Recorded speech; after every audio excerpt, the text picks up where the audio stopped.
तेहि अवसर सुन शिव धनु भंगा, आयौ भृगुकुल कमल पतंगा।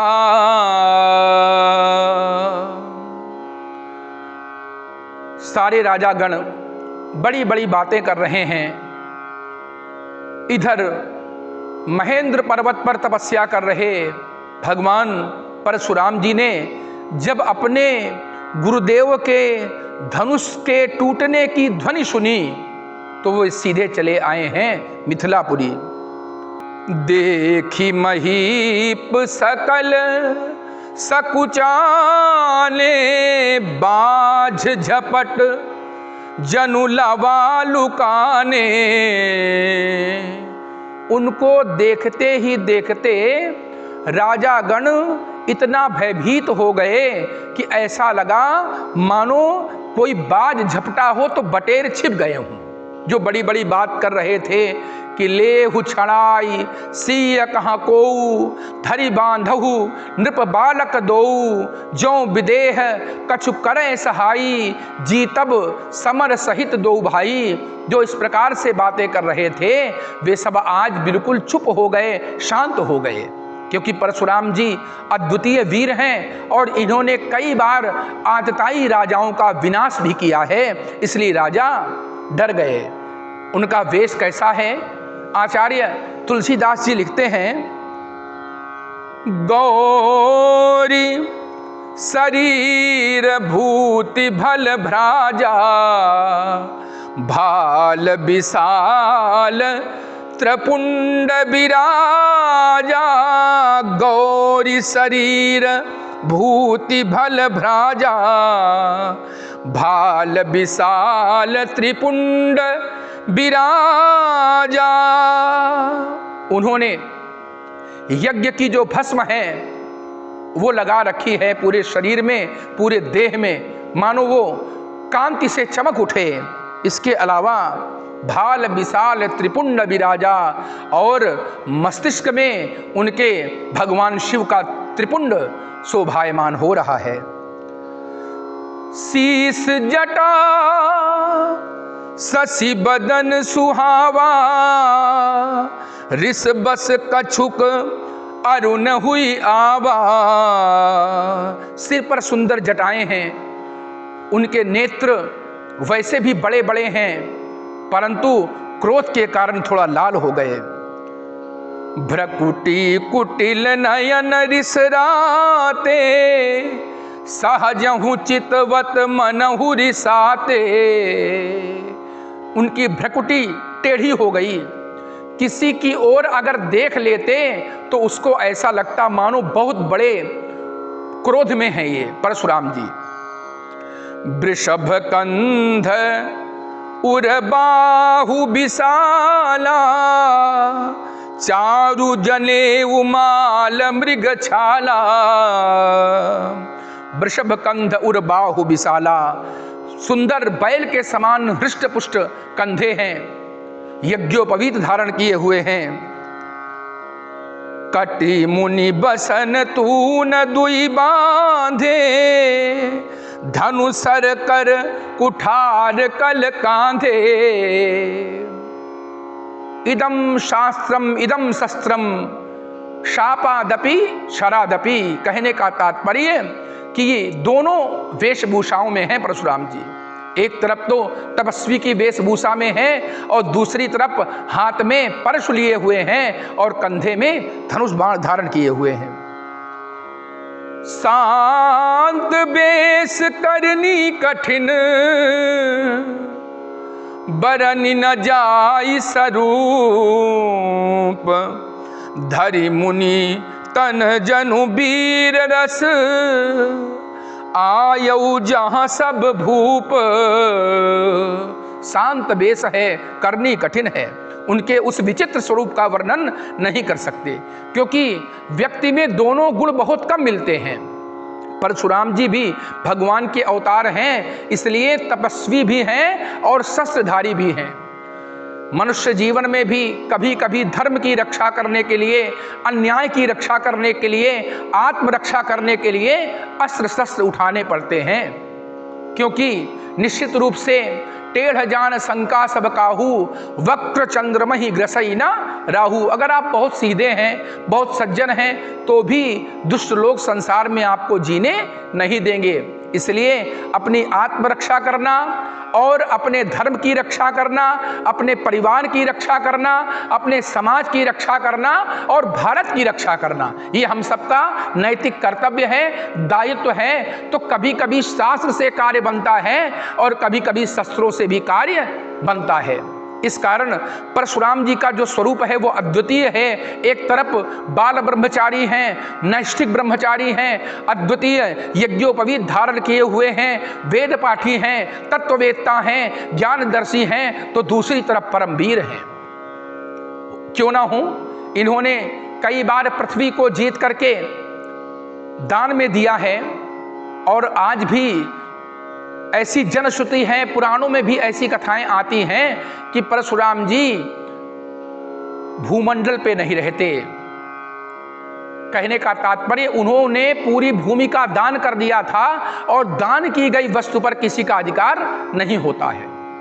तो ऐसे जो परम वीर हैं, परम प्रतापी हैं परशुराम जी, जब वो पधारे, देखत भृगुपति बेश कराला, उठे सकल भय विकल भुवाला। जितने भी राजागण बड़ी बड़ी बातें कर रहे थे वे सब व्याकुल हो गए परशुराम जी के उस उग्रतम स्वभाव और स्वरूप को देख करके। पितु समेत कही कही निज नामा, लगे करन सब दंड प्रणामा। उन तपस्वी को देख करके, उन त्यागी को देख करके सभी राजागण उठ के खड़े हो गए और दंडाकार लेट करके उनको प्रणाम करते हैं। ये है तपस्या की शक्ति, भारत की शक्ति।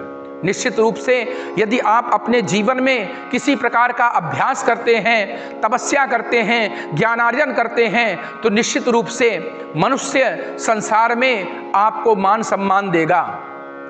ठीक उसी प्रकार से आज परशुराम जी संसार में सबसे अधिक वीर हैं, क्रोधी हैं, इसलिए राजागण इनको प्रणाम कर रहे हैं। जनक बहोरी आई, सिरुनावा सिय बुलाई, प्रणाम करावा।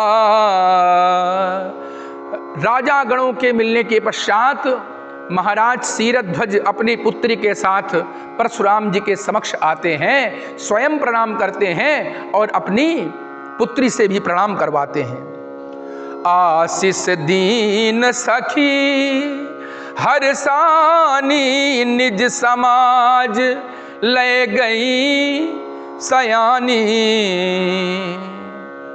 परशुराम जी ने सीरध्वज को आशीर्वाद दिया, उनकी पुत्री सीता को भी आशीर्वाद दिया। इसके बाद विश्वामित्र मिले पुनि आई, पद सरोज मेले दो भाई। विश्वामित्र जी परशुराम जी से मिलते हैं और राम लक्ष्मण से भी कहते हैं कि ये बड़े ही तपस्वी महात्मा हैं, इनको प्रणाम करो, और परिचय देते हैं। राम लखन दशरथ के ढोटा, दीन आशीष दीख भल जोटा। हे परम तपस्वी, उग्र तपस्वी परशुराम जी, ये दोनों राजा दशरथ के पुत्र हैं, राम और लक्ष्मण इनका नाम है। उस भली जोड़ी को देख करके परशुराम जी आशीर्वाद देते हैं। राम ही चितई रहे थकी लोचन, रूप अपार मार मद मोचन। राम जी के उस अद्वितीय स्वरूप को देख करके परशुराम जी के नेत्र थके के थके रह गए। जो भी भगवान श्री राम को देखता है उसकी यही स्थिति होती है। राम देख मुनि बिरत बिसारी, राम जी को देख करके विश्वामित्र जी भी अपनी सुध बुध खो बैठे थे। इन्हीं बिलोकत अति अनुरागा, बरबस ब्रह्म सुख ही मन त्यागा। सीरध्वज जी की स्थिति भी यही हुई थी। उन्होंने भी श्री राम जी के रूप को देख करके कहा था कि महाराज इनकी ओर से नेत्र हटाने का मन ही नहीं कर रहा, ऐसा अपार स्वरूप है भगवान का। संसार की रचना जब इतनी सुंदर है तो संसार का रचनाकार कितना सुंदर होगा। बिना कारण के कार्य नहीं होता और कार्य बिना कारण नहीं होता। कहने का तात्पर्य कि संसार जब इतना सुंदर है तो उसकी रचना करने वाला रचनाकार कितना सुंदर होगा। उस अपार स्वरूप को देख करके राम ही चितई रहे थकी लोचन, रूप अपार मार मद मोचन। ऐसा स्वरूप है जो संसार में उन्होंने कभी देखा ही नहीं। नील सरोरुहु नील मणि, नील लील धरि श्याम, अंग अंग पर वारहि, कोटि कोटि शतकाम। ऐसा स्वरूप है। भगवान कहते भी हैं कि आप सरिस खोजऊं कहाँ जाई, भगवान के जैसा तो कोई है ही नहीं। या जही समान अतिशय नहीं कोई, जिसके समान कोई दूसरा ना हो। इतना ही नहीं, दुष्टों ने भी भगवान श्री राम के स्वरूप को देखा है तो उनकी प्रवृत्ति भी बदली है। कभी कभी सठ व्यक्ति में भी कभी कभी कोई बुद्धिमत्ता आ जाती है। जैसे श्री राम जी के कहने पर जिस समय लक्ष्मण जी ने शूर्पणखा की नाक और कान काट ली थी, उस समय खर और दूषण लड़ने आए हैं भगवान श्री राम से। श्री राम को देख करके कहते हैं कि अरे यद्यपि भगनी कीन कुरूपा, बधलायक नहीं पुरुष अनूपा। यद्यपि इन्होंने हमारी बहन के नाक और कान काटे हैं, पर फिर भी इनको देख करके ये नहीं लग रहा कि हम इनका वध करें। तो भगवान को देखते देखते उनको एकदम से धनुष भंग का स्मरण हो आया और पूछने लगे, बहुरी बिलो की विदेह सन, कहु काह अति भीर, पूछत जान अजान जिमी, व्याप्यउ कोप शरीर। विदेहराज जनक, तुम्हारे यहां इतने राजाओं का जमावड़ा कैसे लगा हुआ है? ये कैसा यज्ञ है, कैसा आयोजन है, और इतनी भीड़ क्यों आई है यहां पर, मुझे बताओ। ऐसा पूछ रहे हैं मानो उनको कुछ मालूम ही नहीं हो। और व्याप्यउ कोप शरीर, शरीर में क्रोध व्याप्त है। समाचार कही जनक सुनाए, जही कारण महीप सब आए। राजा जनक ने बता दिया कि हे महाराज, मैंने धनुष यज्ञ का आयोजन किया था।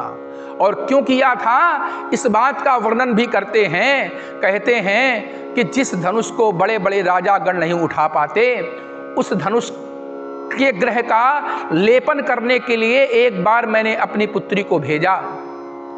मैं देख रहा था महाराज कि उस भूमि का शोधन कर रही हैं, लेपन कर रही हैं, और आवश्यकता अनुसार उन्होंने धनुष को इधर से उधर हटा दिया। जब मैंने ये देखा कि मेरी पुत्री ने धनुष को इधर से उधर रख दिया, तो मेरे मन में एक बात आई कि संसार में इसके समान वीर से ही मैं अपनी पुत्री का विवाह करूंगा। क्योंकि जो इतनी शक्तिशालिनी है, गौरवशालिनी है, ऐसी पुत्री का विवाह मैं ऐसे वैसे कैसे कर देता।